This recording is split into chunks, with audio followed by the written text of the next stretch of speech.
오늘 지우의 반편지에 오신 걸 환영합니다. 저는 지우의 반편지 지우입니다. 우리는 살아가면서 크고 작은 투자를 합니다. 투자를 결정하는 데는 큰 에너지와 큰 결단력이 필요합니다. 투자를 한 이후에는 부를 축적하는 성공의 길을 갈 수도 있고 혹은 실패를 맛보기도 합니다. 여러분의 현재 투자는 어떠한가요? 투자가 부담스러울 수 있겠지만 피할 수 없다면 즐겨라. 이런 마인드로 투자를 잘 살펴보아야겠습니다. 투자의 세계에서는 성공의 크기가 아니라 성공의 유지가 중요합니다. 돈을 버는 것보다 지키는 게 중요하며 부자가 되려면 돈보다 마음을 지키는 것이 먼저입니다.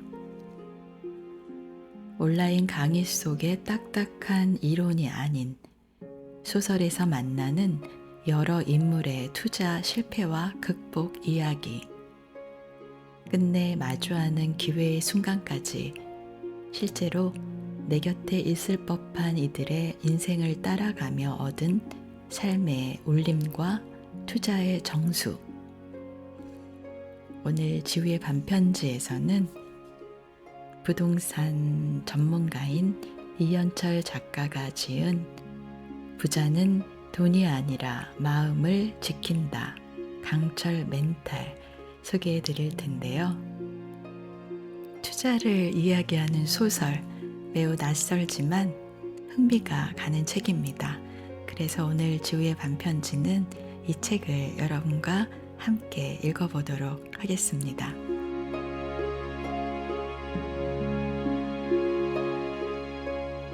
엘리제가 뭐니? 엘리제가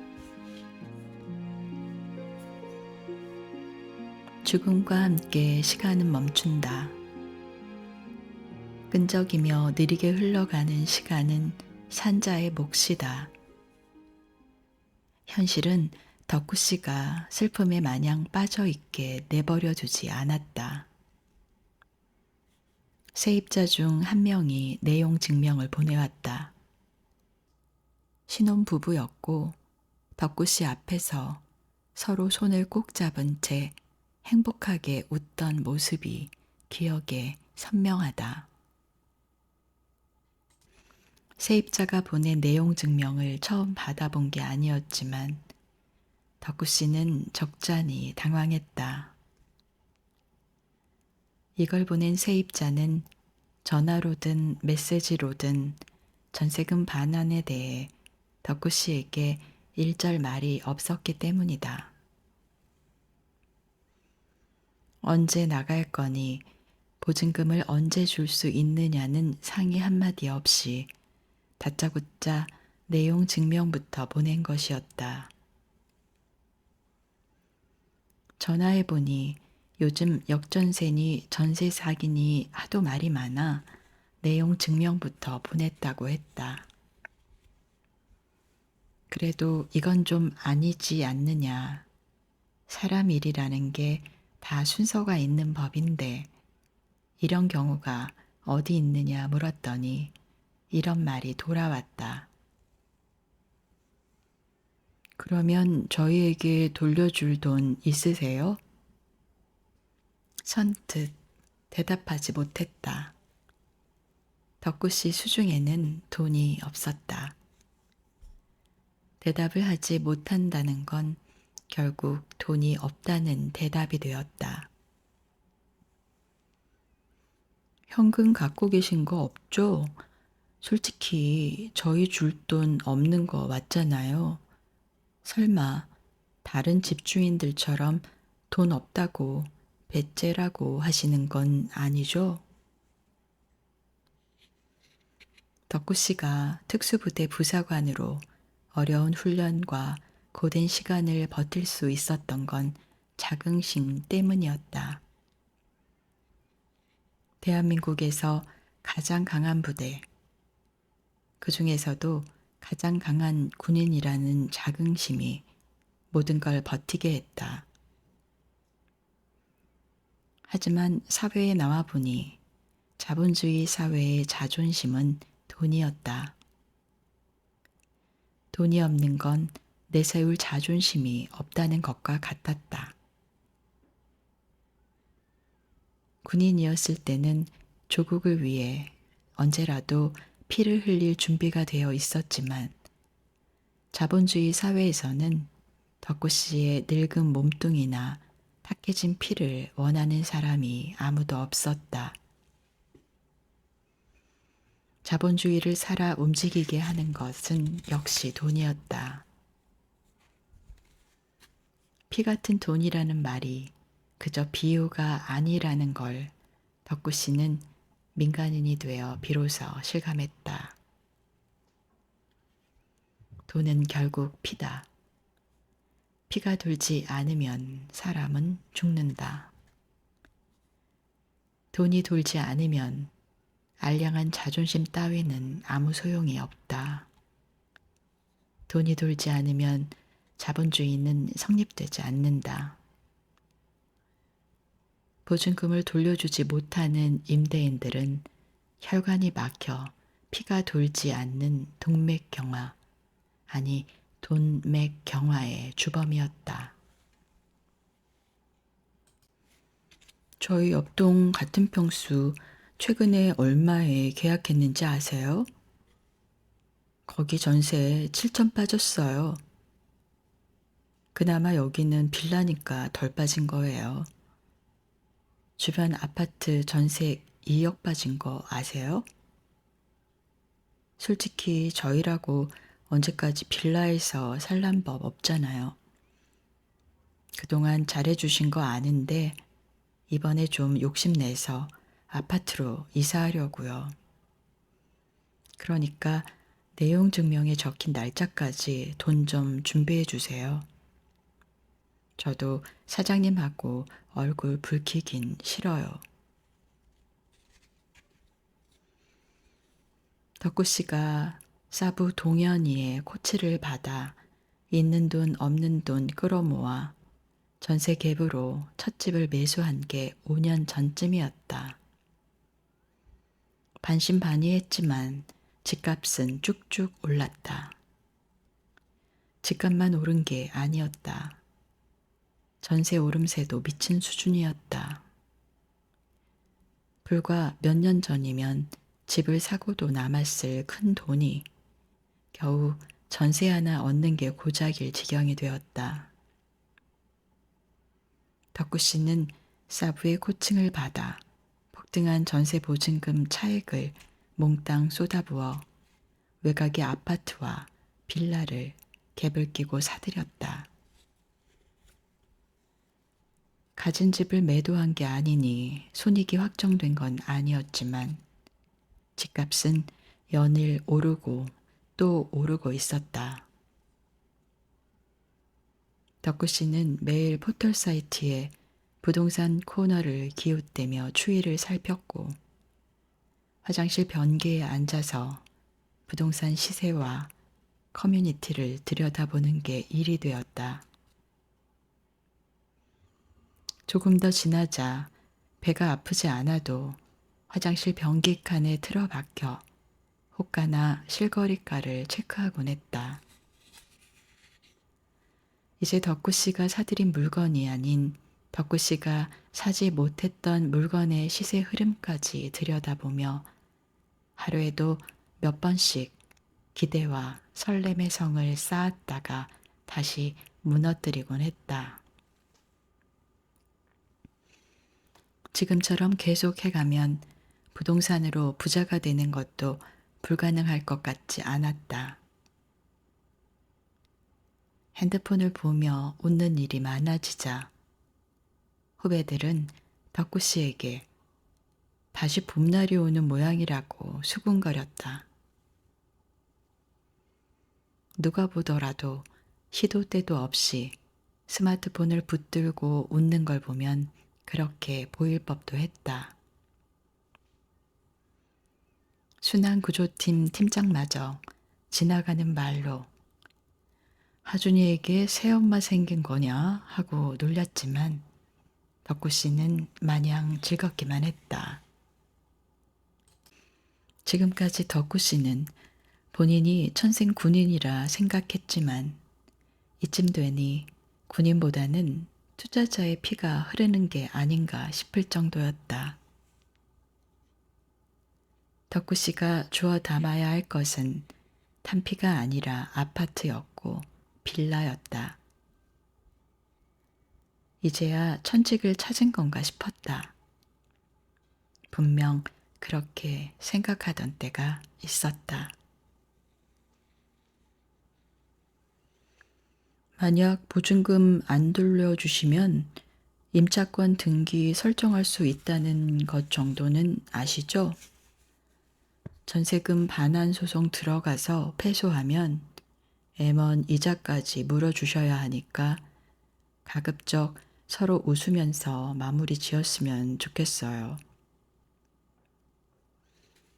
덕구 씨의 대답을 크게 기대하지도 않았다는 듯 통화는 그렇게 끝이 났다.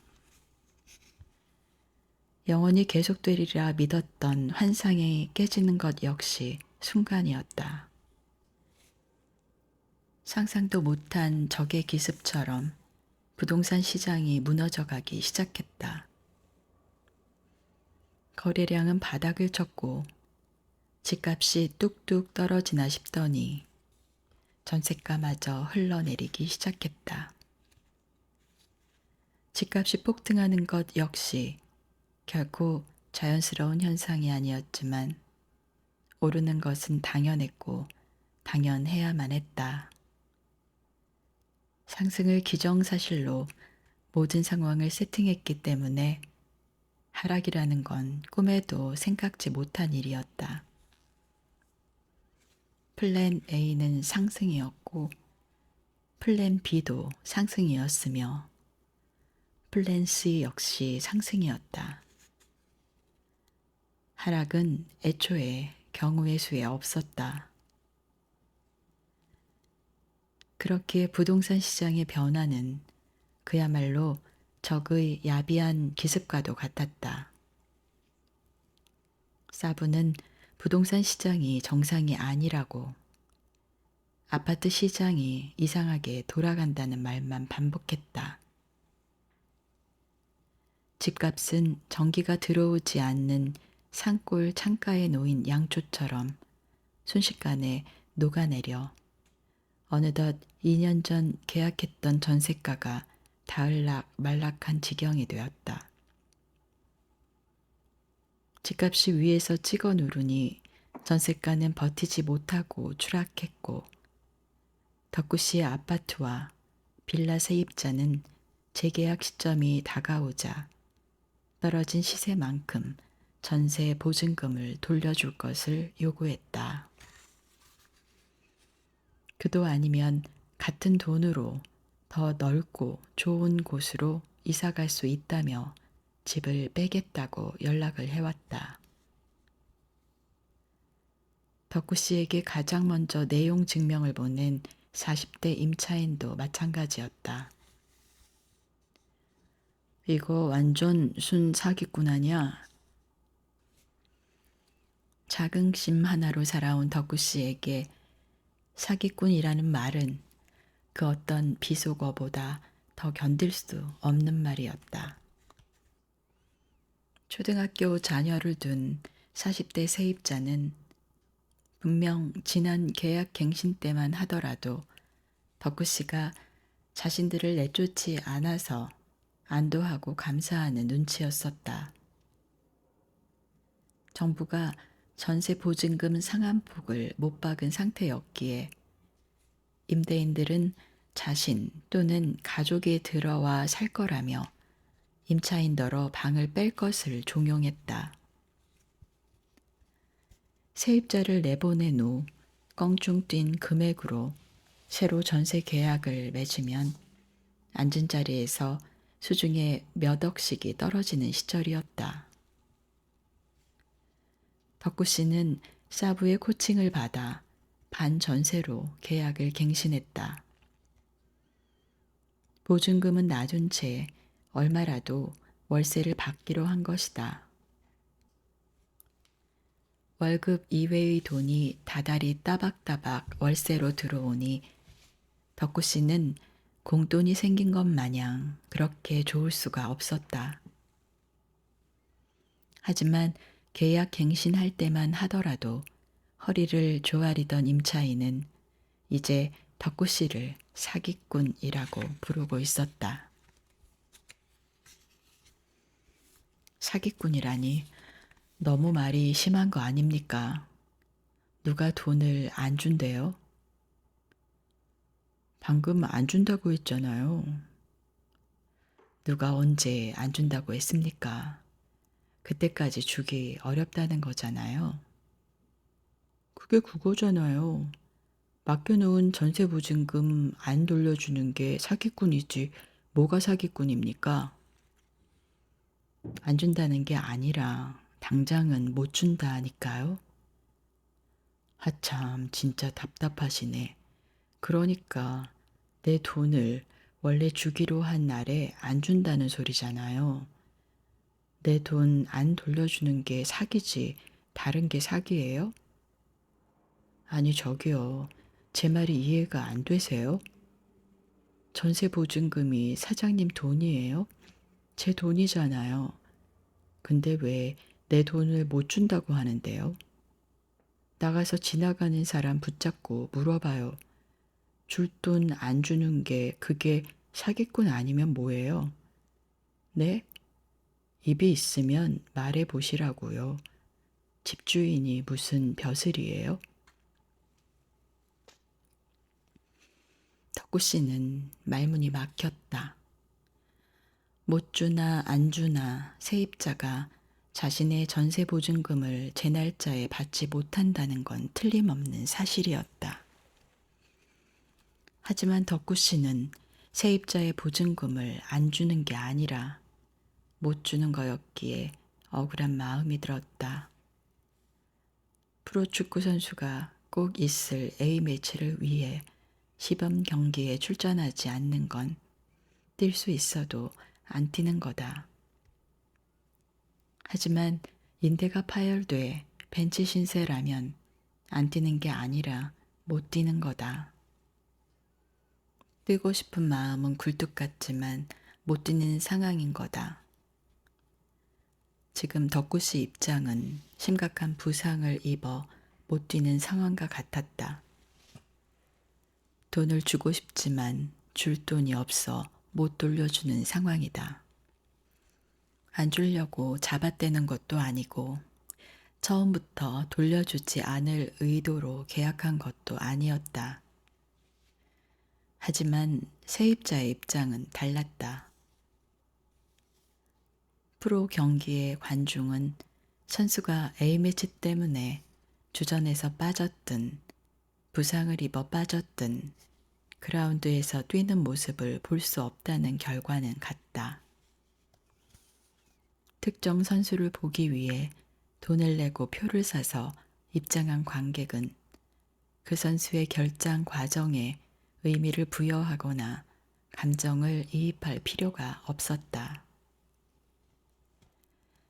그 선수를 보기 위해 돈 주고 표를 샀는데 그 선수가 결장이라면 이유가 어쨌든 표값을 날린 거고 사기인 셈이었다. 지금 당장 사정이 있어서 못 준다는데 이해 좀 해주면 안 됩니까? 뭐라고요? 이해요? 그러면 제가 2년 전 계약 갱신할 때 올려줄 돈 없고 반전세 전환도 못 해주지만 이사 안 가고 이 집에서 계속 살고 싶다고 했으면 아이고 사정이 참 딱하시네요. 안 주시는 게 아니라 못 주시는 거니 돈 더 안 받을게요. 그냥 2년 더 사세요. 라고 하실 거였어요? 아니 왜 올려받는 건 그렇게 칼같이 하시면서 맡겨둔 내 돈 내가 받겠다는데 왜 변명만 하세요? 2년 전과 완전히 반대가 되었다. 2년 전 세입자는 덕구 씨가 무슨 말을 할지 몰라 초조하고 손을 비비며 눈치를 살피고 있었다. 하지만 지금은 입장이 역전돼 덕구 씨가 세입자 앞에 고개를 조아리는 꼴이 되었다. 차라리 받았던 돈으로 술이라도 진탕 마셨다거나 명품이라도 사고 차도 한 대 뽑고 기분이라도 냈다면 사기꾼이라는 말을 들어도 할 말이 없었을 것이다. 하지만 덕구 씨는 손에 들어온 돈을 다시 재투자했을 뿐 따로 뭐 하나 자기를 위해 쓴 것이 없었다. 딱 하나 평소와 다른 행동을 한 거라곤 아들에게 생전 처음으로 한우 생고기를 사주고 소주 대신 호기롭게 일품 진로를 한 병 주문한 정도였다. 물려받은 돈으로 자식 새끼한테 한우 생고기 한 번 사 먹인 걸로 사기꾼 소리까지 들어야 하나 싶어 덕구 씨는 정신이 아득해졌다. 그러고 얼마 뒤 선물처럼 내용 증명이 날아왔다. 내용 증명 그딴 건 법적 효력이 없는 종이 나부랭이에 불과하다고 했다. 분명 아무것도 아니니까 걱정할 게 없다고 했었다. 그리고 이제 덕구 씨는 혼자다. 믿고 안심하라고 자기만 믿으면 된다고 말해줄 사람이 없다. 상황이 이렇다 보니 돈이 돌지 않는 고통보다 외로움이 더 크다. 사부는 가고 없고 아들에게는 못난 아비의 모습을 보이기 싫어 내색을 안 하고 있다. 덕구 씨는 이 상황을 혼자 짊어져야 하기에 더 무겁게 느껴졌고 혼자의 짐이기에 외로움이 사무쳤다. 집값이 오르고 잘 풀릴 때는 투자만큼 재미있는 게 없더니 이제는 투자만큼 고독한 게 없었다. 먼저 간 아내가 원망스럽기까지 했다. 지금 곁에 있었다면 아내는 무슨 말이든 위로와 힘이 되는 말을 해줬을 것이다. 하지만 혼자다. 우울감이 온몸을 휘감았다. 창밖으로 한탄강 물줄기가 유유히 흐른다. 덕구 씨는 쉬는 날 연천을 찾았다. 총각 시절 군 후배의 추천으로 연천에 있는 제인 폭포와 허브 마을에서 아내와 데이트했던 추억이 떠오른다. 하준이가 어릴 적에도 폭포에 한번 갔었다. 비 온 뒤라 폭포의 물줄기는 더욱 거세게 떨어졌는데 하준이는 시끄러운 물소리가 무서운 듯 엄마 품에 쏙 안기면서도 한편으론 신기한 듯 폭포에서 눈을 떼지 못했었다. 폭포를 배경으로 어린 하준이를 안고 있는 아내를 찍은 사진은 여전히 식탁 유리 아래 놓여 있다. 구름보다 더 높은 고공에서 낙하산 하나 믿고 망설임 없이 뛰어내리곤 했던 덕구 씨였건만 처음 보는 이에게 사진 한 장 찍어달라고 부탁하는 건 너무 어려웠다. 덕구 씨가 쭈뼛거리고 있으니 아내가 나서서 지나가던 이더러 사진을 찍어달라고 부탁하곤 했다. 아내는 늘 그렇게 덕구 씨의 빈 곳을 채워주었다. 하지만 아내 덕분에 어렵게 찍은 몇 장 안 되는 사진들도 이사하는 통에 없어졌다. 하준이 어릴 적 찍은 사진은 그대로인데 하필 아내와의 기억이 담긴 앨범만 사라졌다. 필름이라도 남았다면 다시 현상하면 될 텐데 앨범에 딸린 비닐 포켓에 필름을 넣어뒀던 터라 사진들은 영영 사라지고 말았다. 지금이라면 스마트폰으로 수백 장, 수천 장을 찍어서 언제든지 꺼내볼 수 있다지만 이렇게 편하고 좋은 시절에 남겨진 건 덕구씨 혼자이다. 만약 아내가 곁에 있었다면 사진이 아니라 온종일 동영상을 찍었을지도 모른다. 그래서 언제든 스마트폰을 꺼내 아내의 웃음소리를 듣고 눈이 반달이 되도록 웃는 아내의 눈웃음을 보고 또 봤을지도 모른다. 세상이 이렇게 좋아졌는데 아내가 너무 빨리 가버렸다는 생각에 덕구씨 마음이 헛헛했다. 날이 더없이 맑았으나 찻장박 한탄강이 갑자기 흐려지는 듯해 덕구씨는 투박한 손등으로 눈을 비볐다.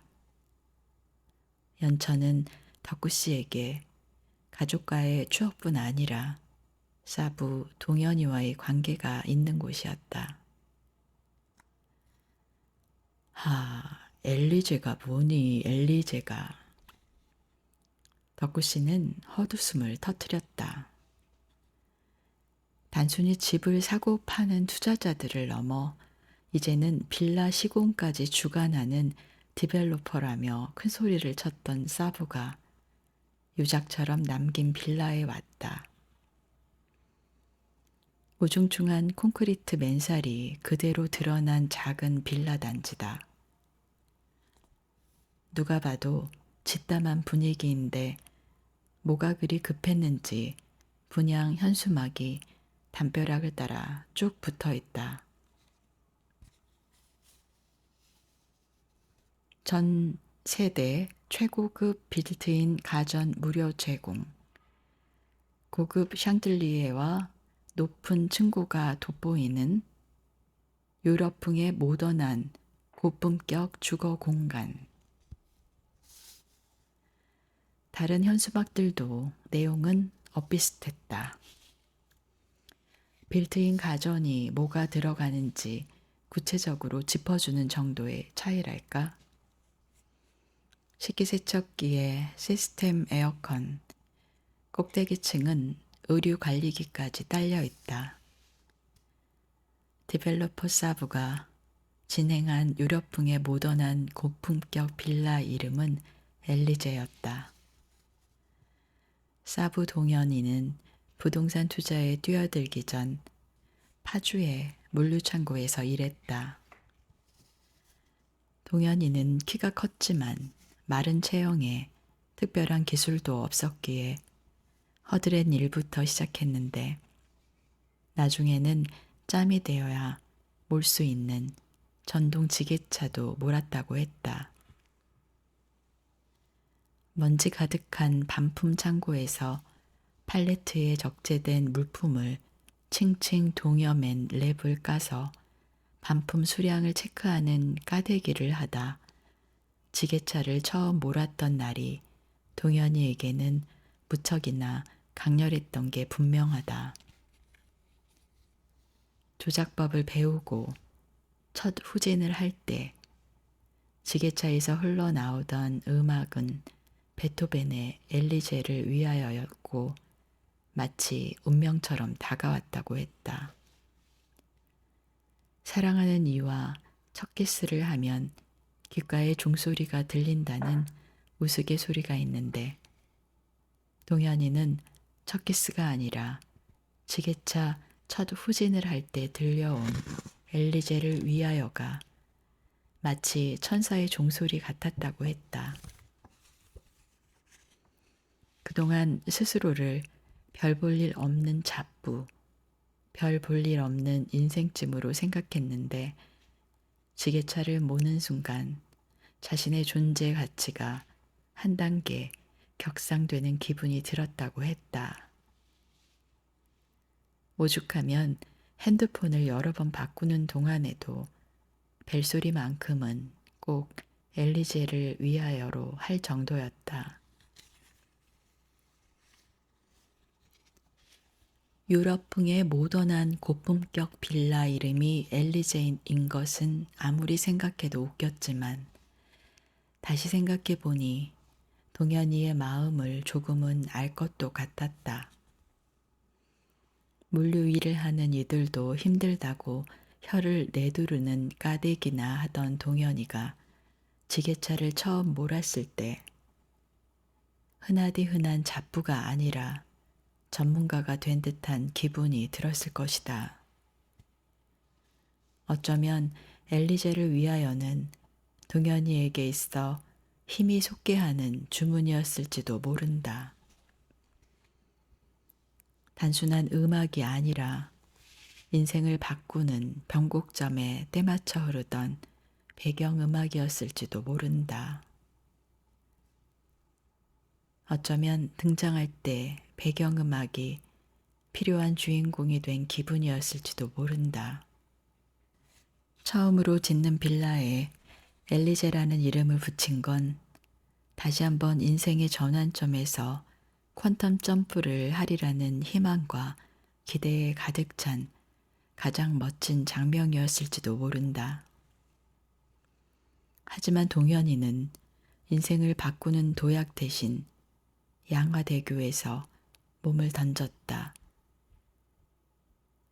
덕구씨는 빌라 엘리제를 보며 동현이가 생각나 헛웃음을 지었지만 동현이가 생각나 조금은 울 것 같은 기분이 들었다.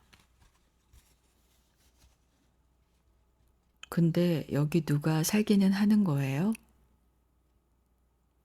덕구씨와 연배가 비슷해 보이는 택시기사는 연신 주변을 두리번거렸다. 빌라가 있던 곳은 그나마 읍내 느낌이 났지만 지금 차창 밖으로 보이는 건 온통 빽빽한 나무뿐이었다. 연천에 온 건 빌라 엘리제를 둘러보는 것 외에도 아들 하준이가 꼭 만나보라고 한 사람이 있기 때문이었다. 투자에 도움이 될 사람이라고 들었는데 투자가 아니라 자연인이라도 되는지 택시는 점점 산 안쪽으로 들어가고 있었다. 폭이 4미터쯤 돼 보이는 포장도로는 울창한 숲을 간신히 비집고 억지로 길을 밀어 넣은 듯한 느낌이었다. 여기서 내리셔야겠어요. 더 들어가면 차 돌릴 곳도 없겠어요. 원래 이런 데 들어오면 빈 차로 나가야 해서 2,000원이라도 더 주셔야 하는데. 도로 포장이 끝난 지점이었다. 기사는 미터기에 찍힌 요금을 받아든 채 내심 얼마라도 더 주길 바라며 말끝을 흐렸다. 사부 동현이었다면 안 그래도 챙겨드리려고 했는데 라고 하며 5,000원을 건네고 거스름돈은 됐다고 했을 것이다. 아들 하준이였다면 처음 목적지 말씀드릴 때 추가 요금 얘기는 없으셨잖아요 라며 자연스레 웃고 넘겼을 것이다. 정작 덕구씨는 지갑을 들여다보며 이러지도 저러지도 못하고 있었다. 택시기사는 룸밀러로 덕구씨를 살피다가 답답했는지 됐으니까 그냥 내리세요 라고 말했다. 택시는 미련 따위 없다는 듯 시야에서 금세 사라졌다. 덕구씨는 비포장 현황 도로를 걷기 시작했다. 이마에 땀이 송골송골 맺힐 즈음 작은 집이 나타났다. 집이라고 하기엔 작고 농막이라고 하기엔 큰 앙증맞은 집이었다. 집은 작았지만 집을 에워싼 텃밭과 정원은 상당한 규모였다. 작물은 농부의 발소리를 듣고 자란다는데 가꿔진 솜씨며 가지런히 꽂힌 고춧대를 보니 넓은 밭에 주인의 발자국이 수천, 수만 번은 찍혀 있을 것만 같았다. 무척 꼼꼼하고 부지런한 사람이라는 걸 보지 않아도 느낄 수 있었다. 구석에는 네모 반듯한 경차가 주차돼 있었다. 그때 문이 열리더니 누군가 나타났다. 농부의 억센 팔뚝을 지닌 중년 남성이 나오지 않을까 싶었는데 안에서 나온 건 앳된 여성이었다. 화장기 없는 맑은 얼굴에 긴 머리를 노란 고무줄로 질끈 묶은 채였다. 그녀는 덕구씨를 보더니 활짝 웃었다. 근심 걱정 따위는 묻어본 적 없는 싱그러운 웃음이었다. 하준이 아버님이시죠? 기다리고 있었어요. 그녀는 따라 들어오라는 듯 활짝 열린 현관 안으로 들어섰다. 덕구씨가 주저하자 그녀는 멈춰서서 덕구씨를 바라봤다. 덕구씨가 재빨리 현관을 훑어보니 남자 신발은 보이지 않았다. 아들 소개로 왔다곤 하나 여성 혼자 있는 집에 불쑥 들어가는 게 경우 없는 일일 것 같았다. 더구나 아들이 말한 투자 전문가라는 이는 외출 중인 듯하니 차라리 밖에서 기다리는 게 낫지 싶었다. 덕구씨가 머뭇거리는 사이 덕구씨를 빤히 바라보던 여성이 웃으며 말했다. 하준이 아버님은 정말 하준이가 말한 대로네요. 네? 제 아들이 뭐라고 했는데요? 아들이 자신에 대해 어떻게 얘기했을지 덕구씨는 아버지로서 호기심이 일었다. 외모만 보면 맨손으로 황소도 때려잡을 것 같은데 마음은 여리고 순수한 어린아이 같다고요. 덕구씨는 자신이 아들에게 애처럼 보였나 싶어 어깨가 움츠러들었다. 아버지는 강철 같은 남자인데 멘탈은 무르다고 하더라고요. 투자자로 살아남으려면 육체보다 강철 같은 멘탈이 먼저라는 걸 하준이는 잘 알고 있으니까요. 그럼 제가 만나기로 한 분이 혹시... 네, 잘 찾아오셨어요. 전 수연이라고 해요. 서수연. 아까와 달리 수연은 덕구씨를 기다려주지 않고 먼저 안으로 들어섰다. 수연을 처음 봤을 땐 그저 귀촌한 부모님을 도우러 주말에 내려온 여대생 아닐까 싶었는데 본인 이름을 말할 때 풍기는 기운은 자신감과 여유 그 자체였다. 덕구씨의 육체는 지금도 강철 같지만 마음의 여유와 크기는 오히려 수연이 더 강철에 가깝다는 인상이었다. 덕구씨는 쭈뼛대며 집 안으로 따라 들어갔다.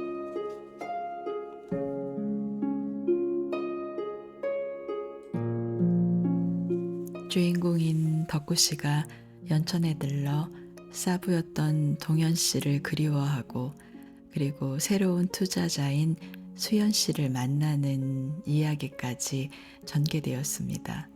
이야기가 사뭇 진지하고 흥미로운데요. 실제 1, 2, 3, 4년 전 우리에게 있었던 투자의 시작과 그 전개되는 여러 과정들의 에피소드들을 구체적으로 소설 안에서 그리고 있습니다.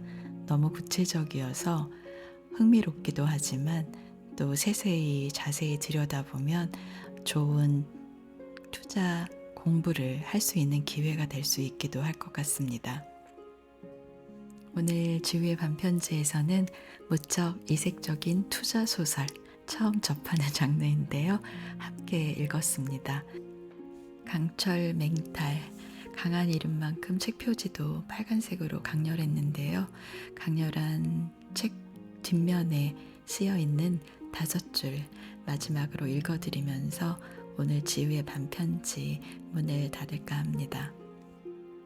더 잘하고 싶었지만 어쩌겠어요. 이렇게 돼버린 걸. 하지만 이것도 괜찮아요. 포기만 하지 않는다면 어디에나 길은 있는 법이니까요. 오늘 밤은 여러분의 투자가 안녕하길 바라면서 인사드리겠습니다. 모두 잘 자요.